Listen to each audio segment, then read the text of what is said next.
جنت کہاں واقع ہے؟ سورہ نجم میں اللہ تعالیٰ ارشاد فرماتا ہے وَلَقَدْ رَآهُ نَزْلَةً أُخْرَىٰ عِندَ سِدْرَةِ الْمُنتَهَىٰ عِندَهَا جَنَّةُ الْمَأْوَىٰ۔ آپ صلی اللہ علیہ وسلم نے وحی لانے والے فرشتے کو ایک اور دفعہ بھی اصل صورت میں دیکھا۔ سدرۃ المنتہا کے پاس اس کے پاس جنت الماوا ہے۔ سدرہ بیری کے درخت کو کہتے ہیں اور منتہا کے معنی ہے انتہا کی جگہ۔ چنانچہ حدیثوں میں آیا ہے یہ ایک بیری کا درخت ہے۔ ساتویں آسمان میں عالم بالا سے جو احکام اور ارزاق وغیرہ آتے ہیں وہ پہلے سدرۃ المنتہا تک پہنچتے ہیں، پھر وہاں سے فرشتے زمین پر لاتے ہیں۔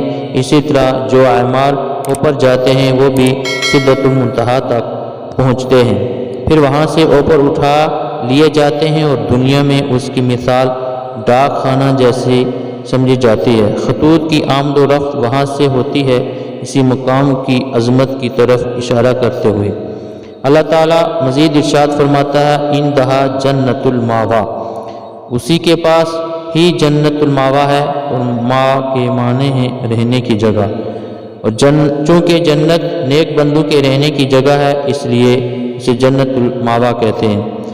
سورہ عذریات میں اللہ تعالیٰ ارشاد فرماتا ہے وَفِي السَّمَاءِ رِزْقُكُمْ وَمَا تُوعَدُونَ، اور تمہارا رزق جو تم سے جنت کا وعدہ کیا گیا ہے آسمان میں اوپر ہے۔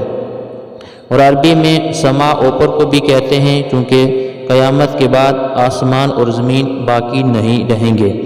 جنت والے بلند درجات میں ہوں گے اور دوزخ والے نیچے پستی کی جگہ میں ہوں گے۔ اس لیے مختلف روایات کو جمع کر کے یہی معلوم ہوتا ہے کہ جنت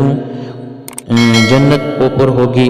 اور حضرت معاذ بن جبل رضی اللہ تعالیٰ عنہ فرماتے ہیں میں نے نبی کریم صلی اللہ علیہ وسلم سے فرماتے ہوئے سنا ہے کہ جنت کے 100 درجے ہیں، ان میں سے ہر درجوں کے درمیان آسمان اور زمین کے درمیانی فاصلہ جتنا فاصلہ ہے، اور ان سب درجات میں سے اعلیٰ درجہ فردوس ہے، عرش اور اسی پر ہے۔